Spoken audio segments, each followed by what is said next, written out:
Første del af vores målvogtervideo er bygget op omkring styrketræningen for målvogtere. Nogen vil måske tro, at der ikke er behov for at træne styrketræning, når man er målvogter, men det er vel snarere tværtimod, sådan at målvogtere har endnu mere behov for styrketræning, end markspillere har i øvrigt. Det er selvfølgelig først og fremmest for at få styrket deres muskulatur omkring knæene, så deres afsæt bliver stærkere, så de nemmere kan komme fra et sted i målet til et andet, primært selvfølgelig opad. Til den del ser vi her en hel del styrkeøvelser, hvor nogle af dem er generelle og basale, som alle spillere kan lave dem, og så er der nogle enkelte øvelser, der er specielt tilrettet til målvogtere.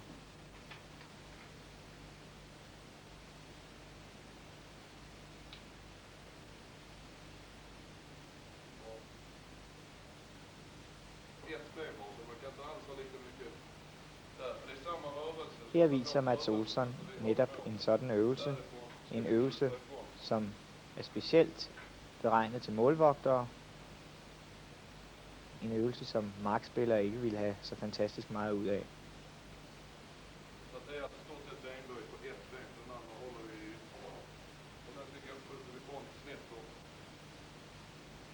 Men det är så lite specifikt då. När ni kan, när ni känner att ni behärskar, att ni är starka, börja inte med det på tid.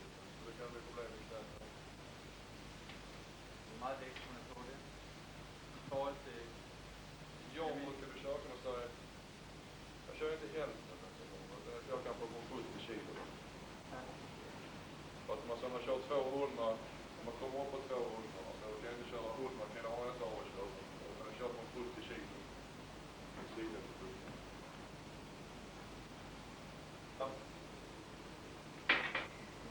Rakt fram, snäga.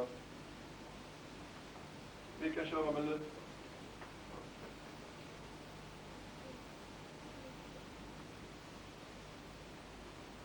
Vi kör felkniv med bra på oss. Vi kör vi kör mot vanlig bänk där vi ligger med hållkroppen. Hundratalsvarianter. Viktigt är att vi kör. Jag tyckte det är samma här. Det är också sånt, gärna en komplementövning speciellt för oss målvakter. Att stå och träna höftböjar. Så kan ni få tag på såna här grejer i klubben och sånt, så är det bra att använda. Träna på det ändå. Annat sätt man kan träna det på, som jag också använder det hundet, det är att använda gummiband i har vi inte gummiband.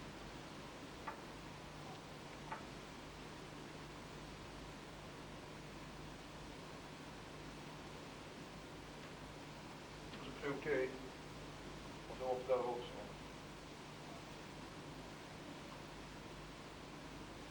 Just för att träna våra höftböjar. Det är samma då, det beroende på gummibands. Man får köra alltså 8, 10, 12 till man känner att det ger någonting. Men det är samma där, hela tiden är filosofin att tänka att vissa dagar jobbar jag tungt för explosivitetens skull. Så håll ungefär där, lite smalare. Om vi lyfter upp och så får du vrida på den nu för att komma loss. Nu har den i luften. Nu är den i luften. Släpper vi sakta ner. Och vänta lite grann. Jag tycker du ska flytta lite längre hit. Så du får man på högt och på klipp. Kör på.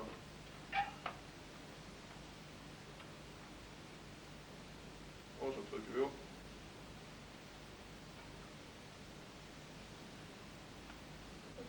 Ja, kör vidare. Är det tungt?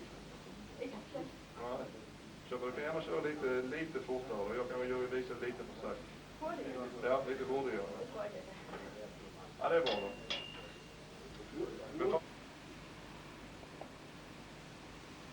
Och här är det ju många gånger att man får göra så att man får ligga på högre antal repetitioner. Pyramid och sånt kör jag inte på den här, utan det blir det många repetitioner. För att vadmuskulaturen är lite speciell.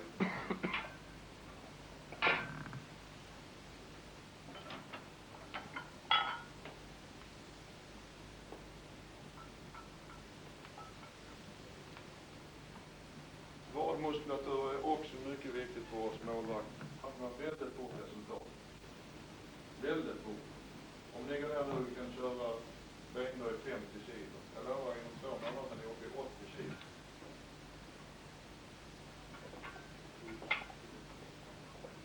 Det är en smaksak. Jag tycker att man ska börja med att försöka hålla stången nära kroppen. För normalt sett är den tyngd. Ja. Och så när du vänder ner. Stången lite närmare kroppen. Så drar man längs kroppen om. Drar man så den närmare kroppen. Det är ju så en expat som teknik. Det är därför jag vill påpeka det så att man gör det rätt. Försök att dra så att du får den nära kroppen. Sätt ner ska visa. Om jag tittar på den, ställer jag sig. För det är viktigt alltså när vi drar upp att vi lyfter den nära kroppen och sen glömmer det. För man är alltså, om du kommer ut med den där, då är det jobbar du med rygg. Då är det helt fel på det. Utan det gäller att ha det är nästan så att han ska slå i knäna här när vi tar upp den. Och likadant på vägen ner. Det ska vara nära kroppen hela tiden. Jag tror nu att det är så och så. Det blir mycket belastning på ryggen. Prova en gång.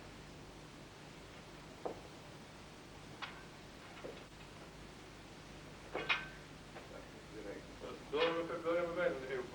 När du kommer dit, man börjar med benen ihop. Samma väg. Okej. Och sen när du kommer just till det vändmomentet så vrider du. Där är det.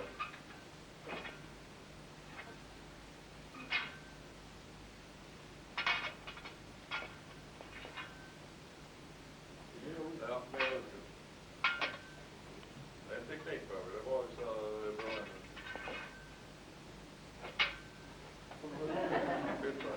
Ja, men det var. Och det är jag själv när jag kör styrketräning tycker mycket om det nästa år. För man får ett annat handslag i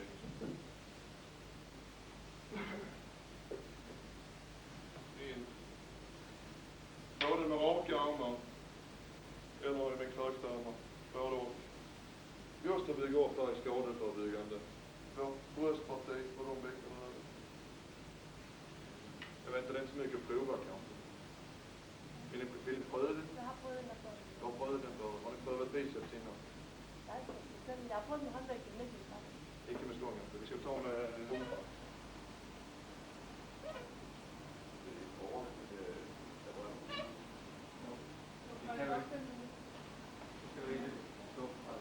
Ja.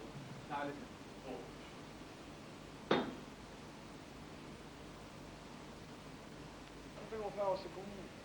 Og 45 sekunder pause. Og så kan vi sådan. Op. Op på tæerne. Op. Op på tæerne. Op. Op på tæerne, ikke? Så er en. Den station. Op. Så har vi stangen på. Og så kører vi den der. Hop. Stille og roligt. Drej ved hånden. Okay?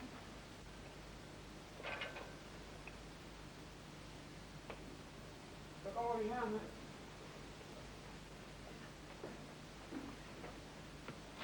Og så vi kun gøre sådan.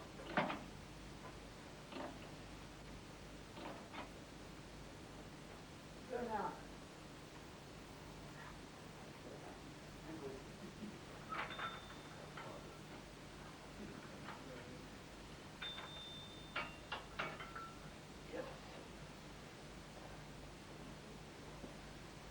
Den her, sådan.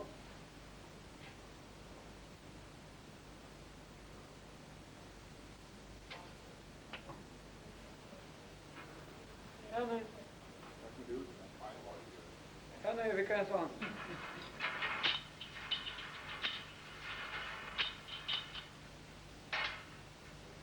Den der. Første omgang. Der findes jo et utal af øvelser i styrketræning, og lige præcis denne øvelse, som Anthony Parecki viser her, er ikke en øvelse, vi kan anbefale. Den er meget hård ved knæene. Øvelsen her for bagsiden er fin, og det er de øvrige øvelser, vi ser også.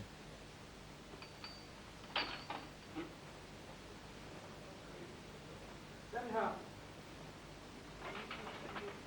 Det er også en god sådan. Ja. Den her.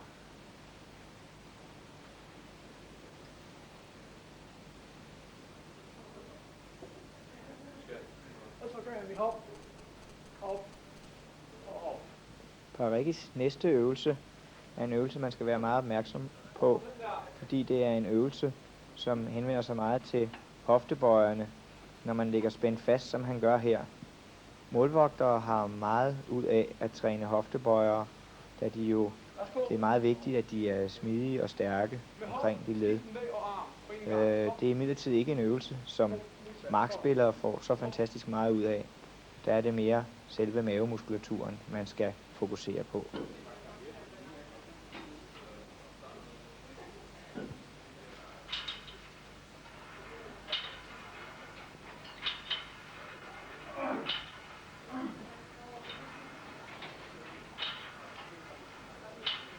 Op på tæerne hver gang. Ned og på tæerne, sådan. Og ned og på tæerne, sådan. Op, sådan.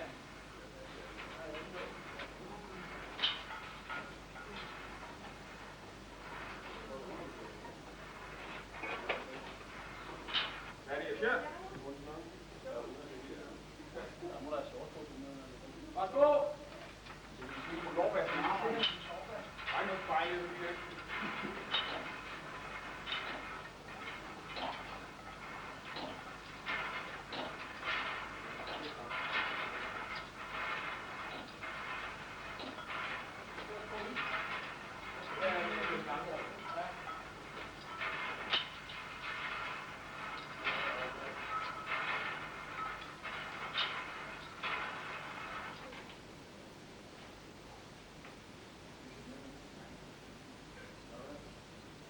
Værsgo.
Her ser vi igen den ikke alt for anbefalelsesværdige knæøvelse.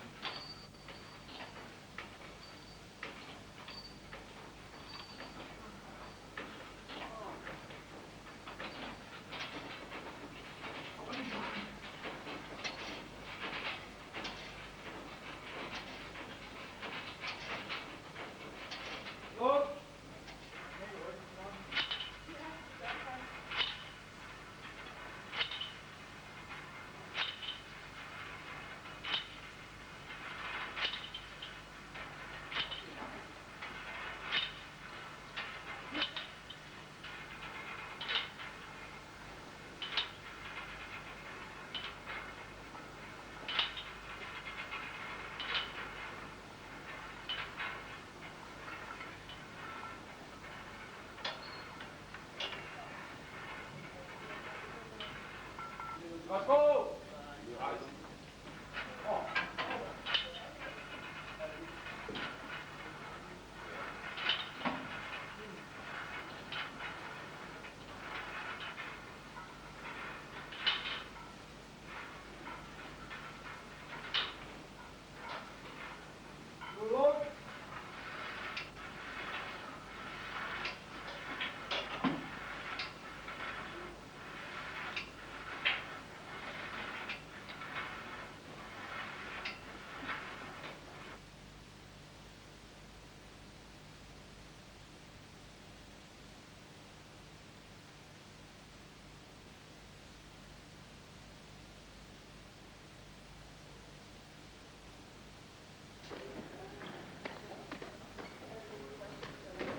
En anden måde at styrketræne på, dels for at få lidt variation i tingene, og dels for måske at få ledene mere med, er medicinboldøvelser, som vi ser en hel del af her.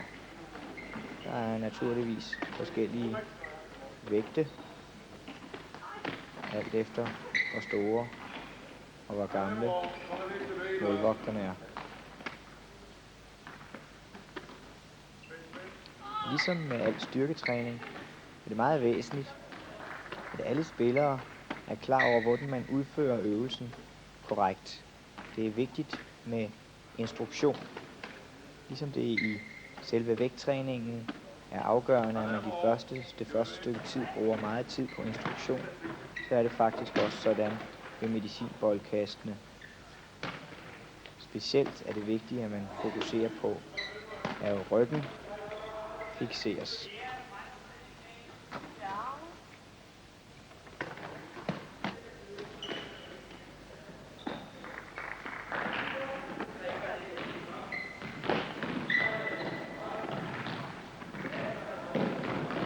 Vifter vi. Det går jo vifter.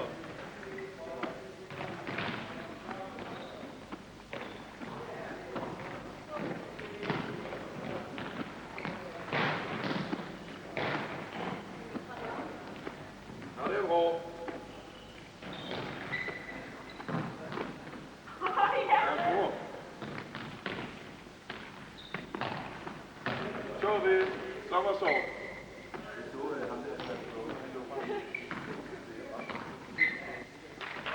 Medicinboldøvelserne har udover styrketræningen også den store fordel, at de kan bruges som koordinations- og balanceøvelser, sådan så man ligesom får kroppen lidt mere med på flere felter end i selve vægttræningen.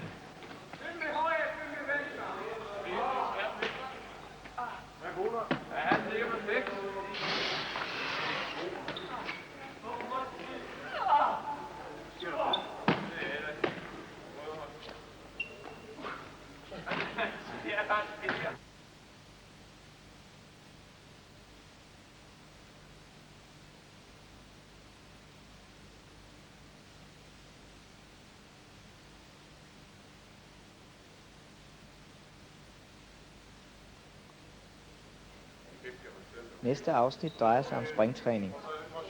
I springtræning skal man være opmærksom på, at man skal være meget veltrænet for at gå i gang med at lave springtræning over forhindringer og ned og op igen, den såkaldte plyometriske træning. Det kræver, at man har meget styrke og eksplosivitet, og det kræver altså, at man har forebygget med masser af styrke og vægttræning, inden man går i gang med springtræningen. Det er en misforståelse, hvis man tror, at disse øvelser, som målvogterne viser her, bare kan laves uden nogen forebyggende træning.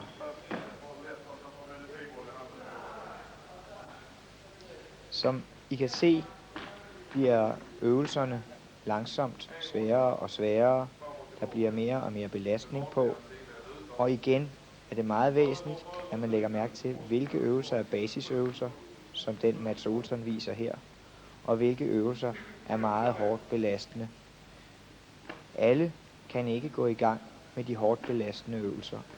Man må variere og vurdere hele tiden og kende differentieringen, sådan så at man husker, at nogle spillere, nogle målvogtere kan lave de mest basale ting, og andre kan efterhånden, som de har lavet de basale ting og styrketræningen, gå videre med de plyometriske hop, og de høje plyometriske hop, og de plyometriske hop, hvor der oven i købet er belastning på.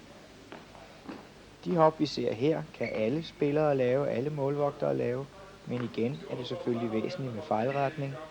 Hold overkroppen lodret. Det er en af de væsentlige ting. Titta på bollen. Titta på bollen. Titta på bollen. Men de fortsätter titta fram på skjutet. Försöker få in dig i kroppen. Det är på att vi har någonting, en bänk, en plint, vad som helst, och jobba i sidled. Upp på plinten, ner. Upp på plinten, upp på plinten, upp på plinten.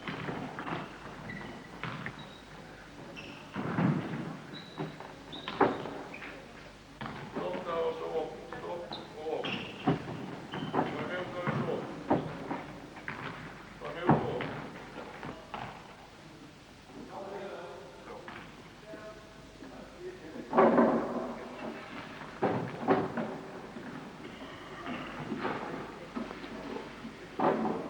Fullt ifrån.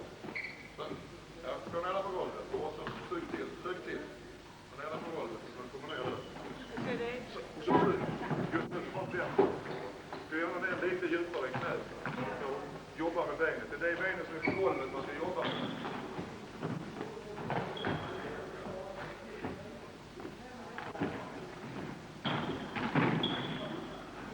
Lite grann så att du försöker komma snabbt. Då är det knappt någonting alls. Så då gör vi det snabbt.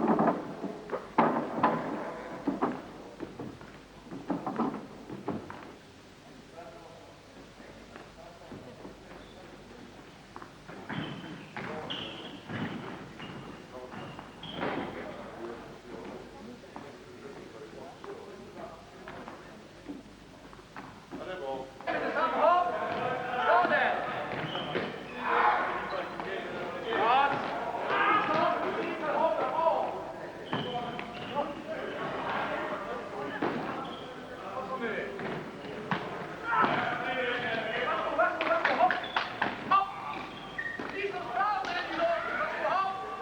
Af alle de øvelser, vi har set indtil nu, er den øvelse, som vi ser her, nok den mest krævende overhovedet. Ikke alene kræver den, at man skal være rigtig godt funderet springmæssigt, men den kræver også, at man skal være meget spændstig og meget smidig. Målvogtere, der bare går i gang med den her øvelse, uden at på forhånd at have sikret sig, at de kan lave de her split-hop, kan jo risikere fibersprængninger og forstrækninger i højt tal.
Næste korte afsnit drejer sig om, at det er væsentligt, at målvogterne er spændstige igen, er smidige, er i stand til at kunne falde rigtigt, så de ikke slår sig for meget, og de er i stand til at kunne komme videre op hurtigt efter at have lavet en aktion.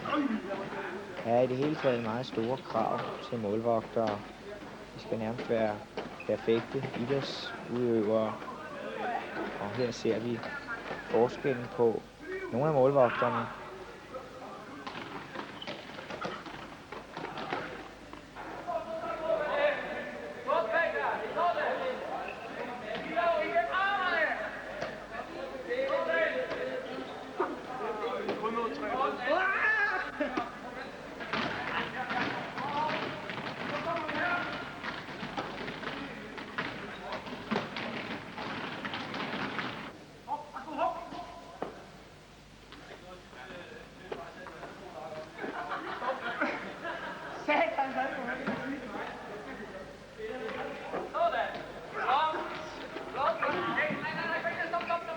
Der bliver også i disse øvelser stillet store krav til målvogternes koordinationsevne.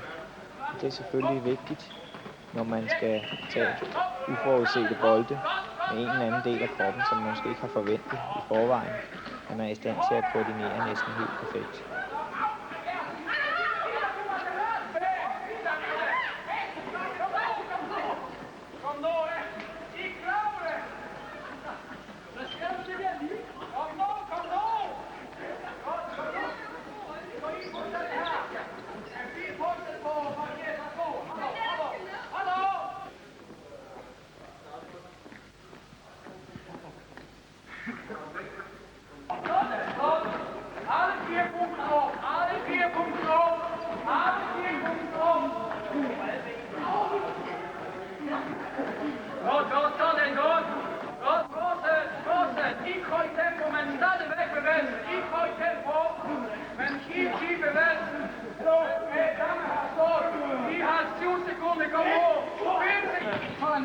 Til mig, jeg hopper i. Ja, og hver gang er mit testament spiller modsætningen. Er I klar? Værsgo!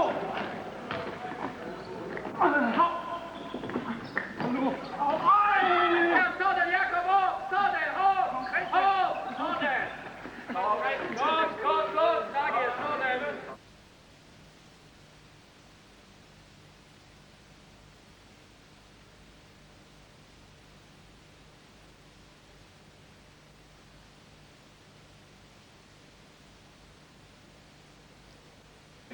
Om udstrækningen er der ikke så fantastisk meget at sige, men hver ved jo, at det er meget væsentligt for en målvogter at være smidig. Men der er jo nogle målvogtere, der har det problem, at de er mere smidige i den ene side, end det er i den anden side. Der er det vigtigt, at man arbejder meget med sine svage sider, sådan så at modstanderen ikke ved, at man har et sted, hvor man er mindre smidig end et andet sted. Der er også nogle målvogtere, der har svært ved at sætte af til den ene side end til den anden side, og det har de ganske simpelthen, fordi deres afsæt er for dårligt på det ene ben. Og igen her er det selvfølgelig vigtigt, at man som målvogter prøver at forbedre sine svage sider, så man bliver lige god alle steder. Stille og roligt.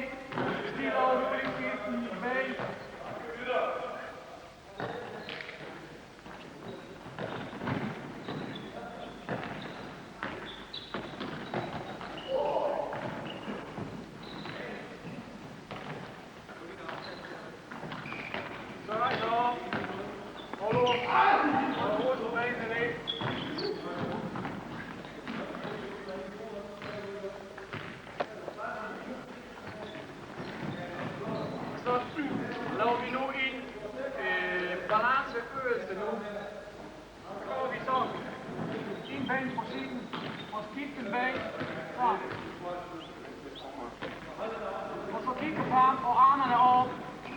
Så kører vi. Bedste bevægelse, hvis vi ikke låser vores bagdel. Indlæg. Så kører vi sådan. Og igen, skifter vi her. Og så kigger op.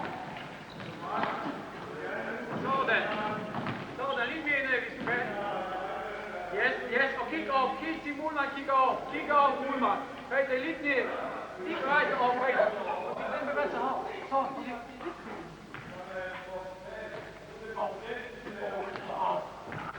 Sådan, godt, flot. Sæt ned. Og så slår lidt ben på parket og laver en lille massage selv.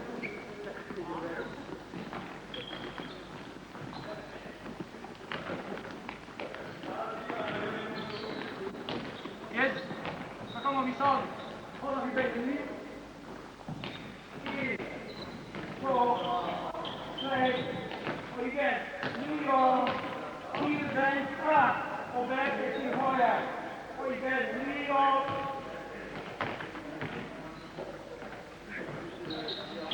Og hold benene lige bag, hvis vi kan. 3 gange på siden og 3 gange over og pause. Okay? 3 gange til venstre, 3 gange til højre og pause.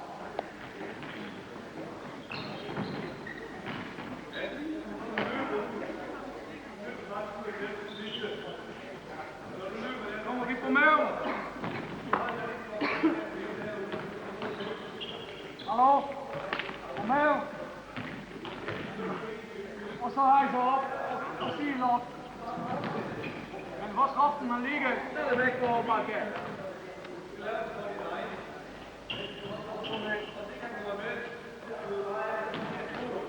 Så rækker jeg op. Og så ned. Så sidste gang op.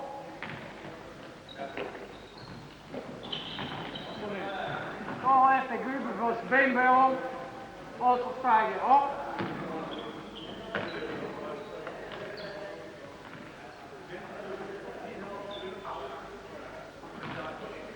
Yes, så vi stadigvæk holder vores ben og laver viole.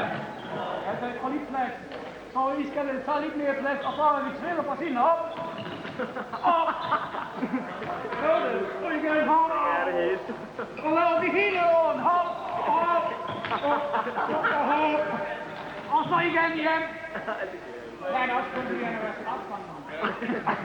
Værsgo, trille på siden først. Og en på højre og venstre side og bagefter hele året. Hele året. Godt, godt, Christian. Godt, vent, og igen. Sådan igen på maven. Sådan. Det er en god piger. Au, godt, hvor kan jeg? Jo. Lille prøve her. Og så holder 15 sekunder minimum. Og stadigvæk, vi kigger op. Kig sådan. Så kigger vi op.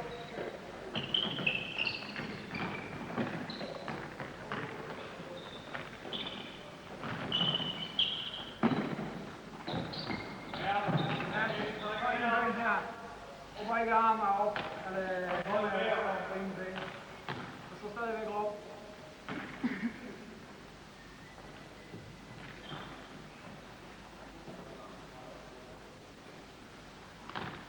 Kig ben.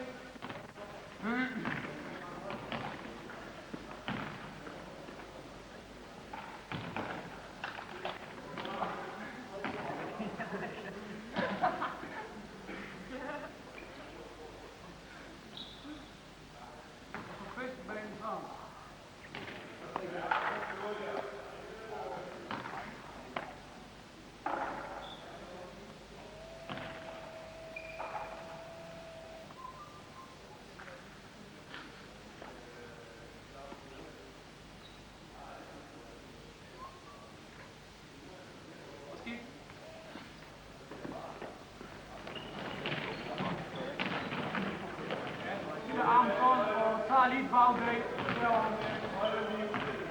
bakken. Kom op. Hvis vi vækker rundt her og stopper og holder 15 sekunder. Hvis det går om, så stopper vi og holder sådan 15 sekunder. Sådan lidt mere. Og så lidt bak og væk og holder. Stadigvæk op. Christian.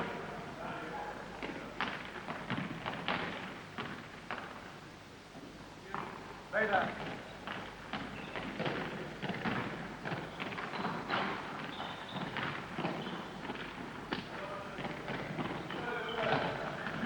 Nice up. Men nu kör. kör stretching. Då finns det ju olika stretchingar också. När vi bara liksom stretchar ut mjukt och fint. Och framförallt den efter träningen. Där ska vi inte lägga på allt för mycket kraft. Och sen är det då de rörelserna när vi verkligen tränar för att bli smidiga. Då ska vi ofta jobba så att vi spänner antagonisten, som vi kallar det för. Trycker 5-10 sekunder inåt. Slappnar av. Pressar ut. Och den typen av träningen, att vi tränar för att bli smidigare så att säga. Det ska köras alltså 2-3 gånger i veckan. Ordentligt. Vanlig stretching, det här med 20 sekunder. Det ska vi köra efter varje träning, på uppvärmning. Men alltså här med att jobba genom ett stretchingpass. Med som en djurfaktor. Du ska värma upp först, du ska vara varm i kroppen först. Du ska aldrig börja med stretching. Du ska alltid vara varm i kroppen. Framförallt när du kör den här stretchingen på det kommer längre ut så att säga. Då gäller det varm. Andra övningar som vi också kör, det är för att värma upp på de här bitarna. Vanlig. Om vi bara sträcker ut benet. Så hur ser vi ut? Når vi fram? Det här är någonting som du behöver träna på. Du märktes igår när vi tränade på skotten när jag blev sliding. Och om du nu inte når fram till början med en handduk eller någonting som du sätter runt om. Och så trycker du ner sakta. Det är inte meningen heller att det ska bli sånt att man måste nå fram, för då blir det fel i rörelsen. Så ta då hellre, om du börjar fram på tag i vadbenen. Men titta uppåt, uppåt med blicken och så trycka sig ner sakta. Går vi vidare, samma sak, vi ligger på baksidan. Och nu kommer vi med en lik målvaktssida. Det blir mer det som vi gör på slidingen. Så vi sätter oss på ena knät, ut rakt till sidan.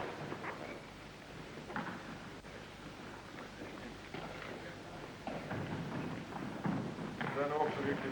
Försök ha kroppen mer bakåt och rakt till sidan. Det är lättare om man börjar trycka det. Försök ha kroppen rakt och så rakt till sidan. För här har ni tjejer många gånger fördel jämfört med oss killar. Jag vet att naturen har skapat det så att vi är inte. Samma sak här, att det här är kanske en övning som är mer lämpad för att köra som efter eller uppvärmning här i arena. Ut andra hållet också.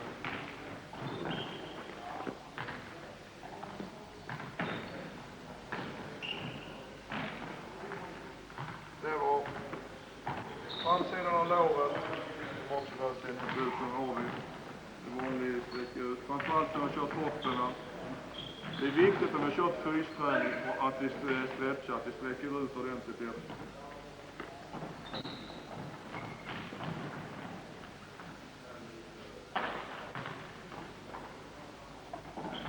Andra benet.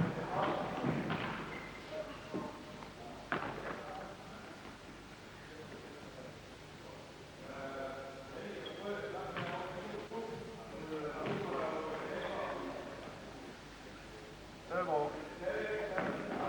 Sen går vi upp nu på den biten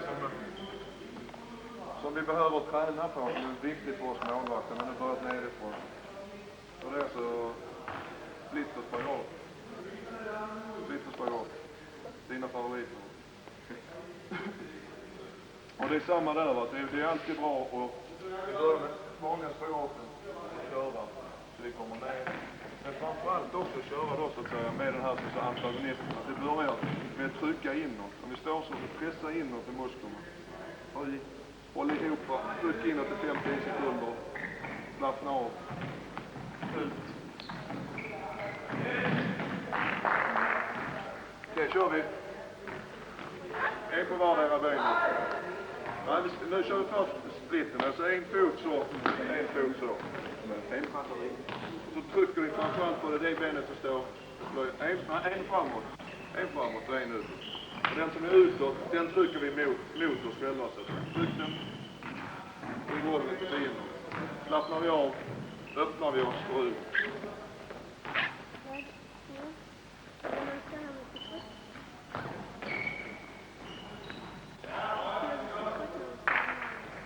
Försök göra så att en hand på vardera sidan. Tryck ner den, om du kan. den rörelsen neråt så. Och du trycker inåt. Slappna av. Och så öppnar vi upp.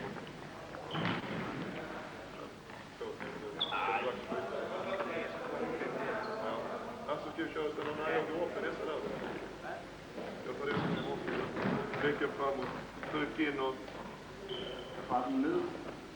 Inåt. Nu slår du plopp. Om du är på det så att jag så ska du plopp. Slappnar vi av, öppnar vi oss, utåt. Gärna upp så mycket som möjligt. Och det är samma där, då har vi olika lägen som sätter oss. Framåt, längre ner. Sist vi faller vi bakåt, andra bakåt, hoppa ner. Nu har jag gjort det fort. Normalt sett så tar vi det kanske 3 övningar. Första övningen. Första gången vi kör den, visar. Press inåt, öppna, långt fram. Andra övningen, pressa, ställer mig upp, mera rakt. Sista övningen. Når man laver strækøvelser eller stretching, er det jo vigtigt, at man husker på at holde strækket i et stykke tid. For eksempel er det udmærket at holde strækket et sted mellem 20 og 25 sekunder, og så gå over til det andet ben. Så gentage det et par gange, så er man sikker på, at man har fået strukket fuldstændig ud.